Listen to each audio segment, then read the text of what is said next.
On Monday's video, I mentioned that I was going to be uploading a video today on Wednesday talking about the weight loss stuff and the approach that we're taking to eating. So here's that video. I'm going to break it down into two parts. Effectively, the first thing that we're doing is taking a 16-8 approach to fasting between Monday and Friday. All that simply means is that you don't eat for 16 hours, and that's usually overnight. So if you have your meal, your evening meal at 8 o'clock in the evening, you wouldn't eat anything until 12 o'clock the following day.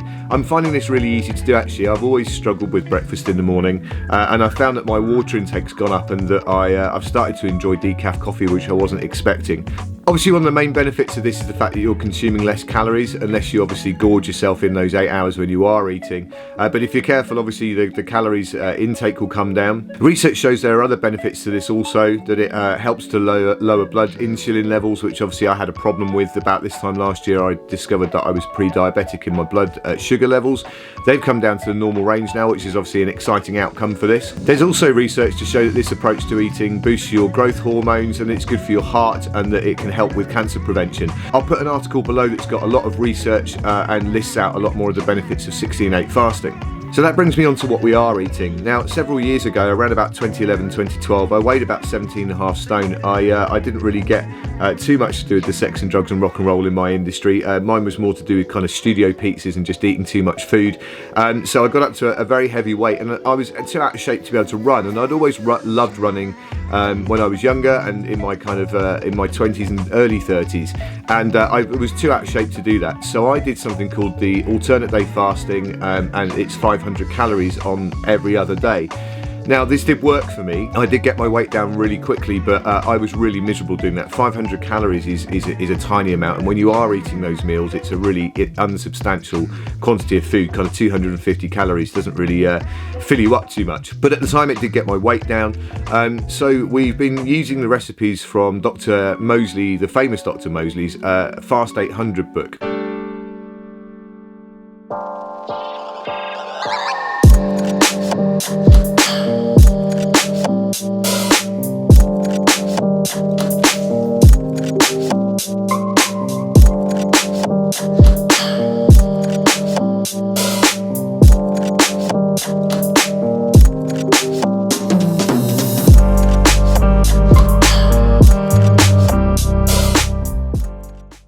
The first thing to say about the meals is that they're absolutely delicious. The actual food itself, obviously, if you don't like what you're eating, you're not going to stick to it. But the food itself is absolutely delicious.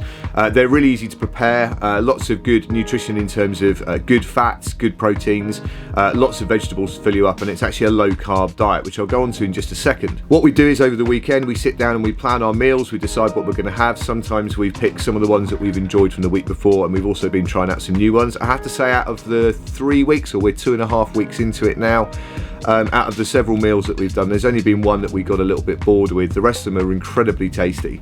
So because they're mainly low carb, you do go through this thing that I think some people call keto flu. In the first week, I was going to really struggle with this. I didn't think I was going to be able to stick it out. I felt really lethargic. My brain wasn't kind of functioning properly. I had no energy. I went out to do a 60-minute easy run, ended up only managing to do 35. And I thought this wasn't for me, this wasn't going to work. But I persevered, and early on into the second week, in fact, only on the Tuesday last week, it felt like a switch had been thrown. I rode into work on the Wednesday, expecting to feel really lead-legged, but on the way back I chucked in loads of hills. I felt absolutely sparky and felt fantastic, and that's continued until now. My performances are kind of improving, and I'm starting to feel like I'm switching now to a different kind of fuel source. I guess that's the plan, really. So in the morning I wake up clear-headed, raring to go. I've got energy throughout the day. I feel really focused. I'm able to kind of concentrate on things a lot longer. And I guess probably most importantly, my performances are getting better. My swim times, well, I'm pretty pleased with where they're at anyway, and I've dropped down the amount of intensity I'm doing in the swimming, but they're staying the same. I feel strong all the way through that. My running is definitely improved, and as I kind of showed you on Monday's video, the running times are getting better. I did the time trial last night, and I managed to hold 37 kilometers an hour. I felt like I was actually pushing.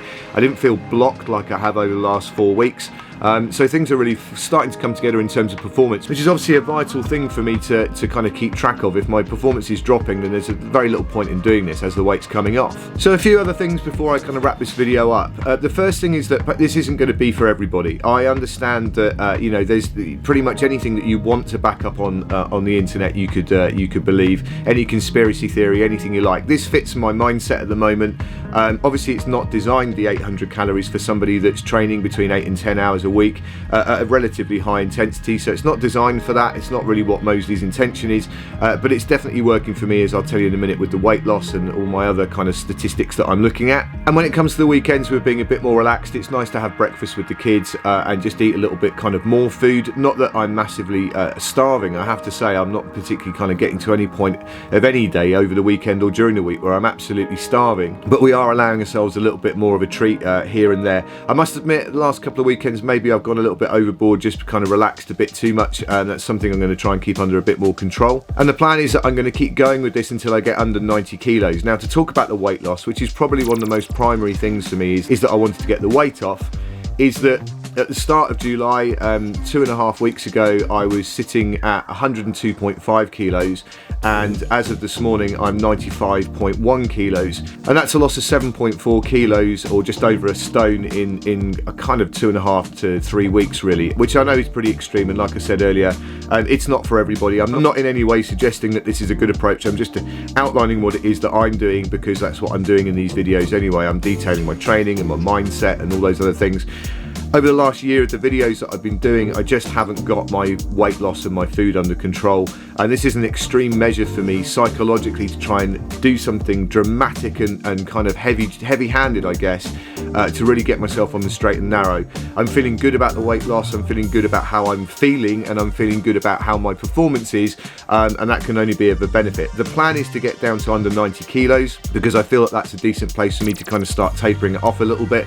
And then we're going to switch to doing the 5-2 approach, which means that during the week we'll stick to 16-8, but for 2 of those days we'll do the 800 calories. The rest of them we'll up our intake of calories, just to kind of make it maybe a little bit more healthy and a little bit more sustainable. I shouldn't see such dramatic weight loss, but it should continue still. But we're going to stick to eating the recipes. We're just going to eat more of the food. The recipes are really, really good, and like I say, they're really tasty and very filling, but also they're designed to be superbly nutritious. Alongside the weight loss, my blood sugar range has come back down into normal, which obviously for somebody who a year ago was in those pre-diabetes levels, I'm really pleased to see. I've also been keeping check of some other metrics. I've been looking obviously at my weight and my blood sugar. I've also been looking at my ketone level to see when I'm in that kind of fat burning range, which is pretty consistent throughout the week. When I have a few more carbs over the weekend, I see that ketone level jump up as my body starts to use carbs instead of fats, which is quite an interesting thing to look at. I've also been keeping an eye on my blood pressure, just to make sure that everything's kind of healthy in terms of that. I'm not getting too lower a blood pressure, which would give me cause for concern. My blood pressure is in its healthy range. So that's the detail for now. I think what I'll do is another video when I get under 90 kilos and switch to the kind of more sustainable approach. But like I say, I wanted to finish the video up just by explaining that I'm definitely not condoning this. I'm not saying that I suggest that anybody else does this, and perhaps if you're not an athlete, it might be an approach to take. But I think when you combine a low calorie intake with high intensity, or at least high volume training, not that 8 to 10 hours is that high volume, I'm not doing Ironman kind of 20 hours a week or anything, I think that would be unsustainable. But it's certainly working for me, and psychologically at the moment that's the most important thing. I'm kind of foreseeing another week or 2 weeks of this happening so that I can get down under 90 kilos, and then we can kind of taper it into something a little bit more sustainable, although at the moment it doesn't feel unsustainable in the slightest bit. But there we are, there's the detail. Like I say, check out the description below. There'll be a few more links to some more information there. So I hope you've enjoyed the video. I just wanted to kind of outline what it is that I'm doing at the moment in terms of fueling my training, and what's working for me with the weight loss stuff. Anyway, new video will come out on Monday. We're going on holiday this Friday, so the video should be filmed and edited somewhere away from here. And yeah, anyway, enjoy the weather, and hopefully I'll see you soon.